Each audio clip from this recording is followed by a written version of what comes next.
Okay, guys, so welcome to day five of the 30 days debt series, right? So the idea of this whole social media stuff is we want to lend our voice. We know a whole lot of persons are going through challenges. I'm going through I'm also going through that too. We're also coming out from a debt, and it's something we have to lend our voice. I'm not a perfect person, neither are you. I know so many persons are dying out of the debts they have. So many persons really don't have people to talk to because they feel like owing debt is like a taboo. It's like a challenge. It's a death sentence. But I'm putting it to you, it's not a death sentence. You can come out of it. I'm coming out of it. You also can come out of it. So many men are hiding themselves. So many people can't really talk about these things. Yeah, but I'm lending out my voice to you so you can also come out. It's possible you can come out of this challenge, and that's why we're sharing it. We're doing a 30-day challenge, and today is day five. And I believe me, we can also do better. We can do better. We can make sure this is work out. So I've also created a phone number that was showing on the screen that you can reach out to me. For all those two that hasn't been able to reach out to me, you can send me a message. If I'm owing you, you can send me a message and tell me how much I'm owing so it can be settled. All right. We want to rewrite our future. Remember, we're doing this not because we cannot just stay away and just avoid people and say we're not going to pay your debt and whatever it is. We're doing it because we are custodians of the future. We speak stories. Our testimony has to show. Our name has to be for tomorrow. So we're trying to build a legacy for our tomorrow, for our children. Because remember, this debt doesn't just affect you as a person; it affects your children unborn. It affects your generations. Because these things, bad information, and they pass, and they spread fast. Now, people are going to cut out on you. You're going to lose friends. You're going to lose people, and if you don't make this right, you cannot get the goodwill of men and people. So why we're doing this? Because we have to reconstruct our path. We have to do the right thing. We have to reach out to people. We have to speak and lend our voice. Also, you have to do the same thing too, so that you can be able to go out to any places and be free. So you can be able to talk out to people. It's not what you owe, but how you owe this debt. It's not what you do, but how you do these things. It's not the challenge, but how you handle this challenge. But talking to people is not the problem, but how you talk to these people is a problem. All right, so we can do things all right. So from day one challenge, day two, day three, day four, we have been talking about a whole lot of things, and this time we're doing day five, and basically it's something that we love to share. Now, day five, what we're looking at is identify why you got into debt. For me, first of all, I was running a business. I was undercharging. Now, one key thing about starting up a business, first of all, you need to learn from someone. I did not learn from anybody. I learned it on my own. I was not mentored when I was doing my business. So I didn't understand the intricacies about this business, how to manage finance, how to manage this, how to manage that. So the little profit I was making, I was busy. The profit I was feeding from it, and most times it was not enough, and I was being too ambitious because I wanted to do so many things at the same time. So when I get money here, I'll use it to settle this, settle that. I want to start up this, hoping that this thing will work so that I'll get revenue generations to settle this thing. So you keep going backlogs and keep trying to see if you can move forward, to see how you can settle the backlogs, and the ones you're moving forward to are failing, and you keep owning backlogs. So it became a boomerang effect. Now, you try to use it to settle this, use it to settle this, and use it to settle that. So it became a boomerang effect to a point where I had lots of issues with people, I was doing business with, lots of issues with friends and families, lots of issues with. So and another way for me to stay afloat, I had to also find a way to get more business, or maybe find how do I get money, how do I get funds, to the point where I had to take loan, borrow money, and all of that. So it became a boomerang effect, and it literally affected everything I had. What did I do? I had to shut down and did what they call retrospect. I had to think about all that I've gone through. So personal discipline was the problem. Financial management was a problem. Understanding business principles was the problem. Business knowledge was literally a challenge.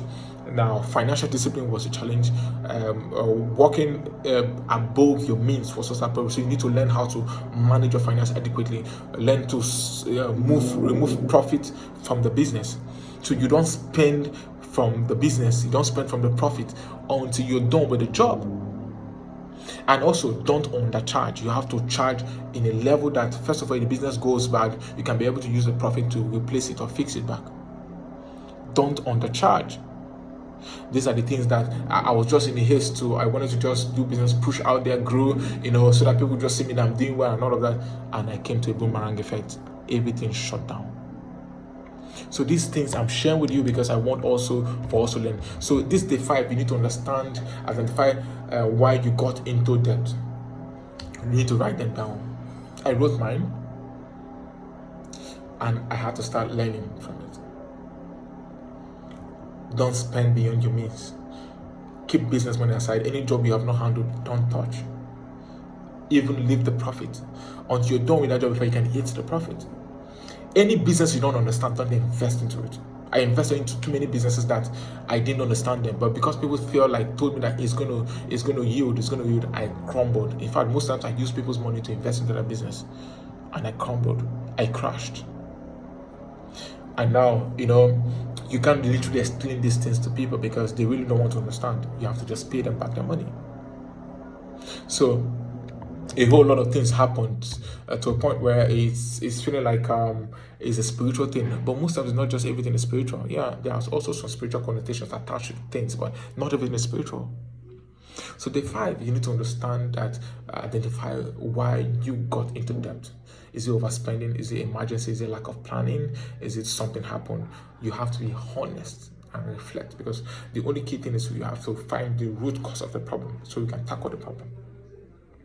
So if it's something you need a book to read in that area, you have to read a book to build that. If it's something you need to read a book about emotional intelligence, you have to read a book in that area so that it can help you boost you. If it's something you need a mentor, you need someone to guide you through, you need to go and meet someone that will guide you in that area.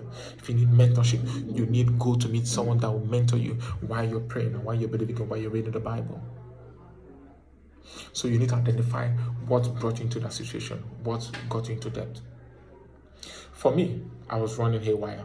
I didn't have mentors. I wasn't listening. I was a very stubborn person. I was a very passionate. See, passion can destroy you. I was a very passionate person.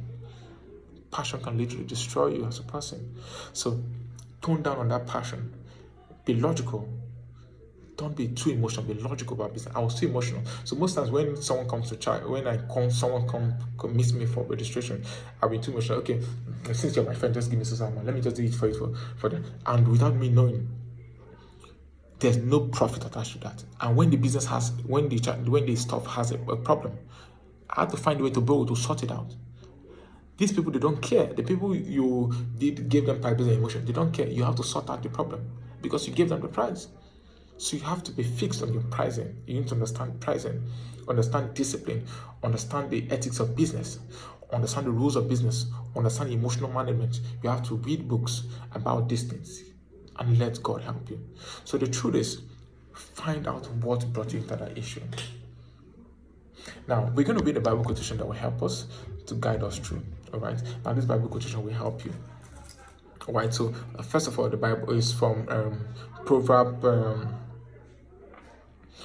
Proverbs chapter 21, right, verse 5. Proverbs 21, verse 5. And it says, the thoughts of the diligent tend only to plenteous, but of everyone that is hasty, only to want. So you have to be careful not to be hasty. I was too hasty. I wanted to succeed. I want to build a brand. I want to build a business. But we have forgotten that the journey of 1,000 miles begins with just one step. Take things a step at a time. Don't be in a haste. If not, you'll crash. And that's how I crashed. I was in a haste to build a company. I went to rent an office space I was not supposed to. I was doing beyond my capacity. I went to rent an apartment that I was not supposed to. So you have to count your costs. First of all, you have to count your costs. First of all, allow things to flow step by step. Don't charge below your normal charge. Don't charge with emotions. Charge knowing that your profit, in case anything happens, the profit you have can be able to replace or handle whatever challenge that will come from the job. Learn to have a mentor in that specific business area that will give you advice, and learn to listen and take advices. Be disciplined in expenses. Don't spend beyond your means. Don't be too in a haste. Whatever you want to achieve will come in time. It will definitely come. Don't be too in a rush. Take it step by step. Now, I'm sharing this with you because for me, I was able to survive this because I had friends that were able to bring me in and advise me and talk to me. I lost a lot of friends. In fact, people I lost, I never imagined I would lose them, but I lost friends. I lost people. People castigated me, called me names, people called me out, people dragged me on social media platforms and all of that. So I'm appealing to you. You can do better. Debt is not a sentence. You can come out of it if only you do the right thing, you follow the right steps. If only you follow them. Okay, so we're going to have a number displayed on the screen for all those that want to reach out to me, that want to chat me up. Just WhatsApp alone. You can chat me up and let's talk about things. Okay, for all those two that have not been able to reach out to you, you want to reach out to me, you can just send me a message. I'll respond. Also, I'm also a realtor now. I work with a real estate company, and also I'm a documentation expert now, and I have a cleaning company. The reason why we're doing this in depth is because we want to lend our voice for all those that are in debt. You can also come out from debt. You can also do better, and God will help us. You're not alone. I'm with you. You also have support in me. So I want you to understand that I'm doing this also for you, not just for myself. We can also make this impossible and work out. So let's lend our voice together. You can type on the comment section and also share your story too. Debt is not a sentence, it's not a death sentence. You can also come out of it. I'm a testimony. Through prayers and through hard work brought me to this level. You right there, I mean you, personally you, can also come out. So I hope to see you. I hope to also talk to you. I hope to also hear your voice. I hope to also listen to you. I hope to also hear you share your own story. And I know you're going to come out of it. Within these 30 days, your testimony will be sure. All the best. Let's go up to day 6. All the best.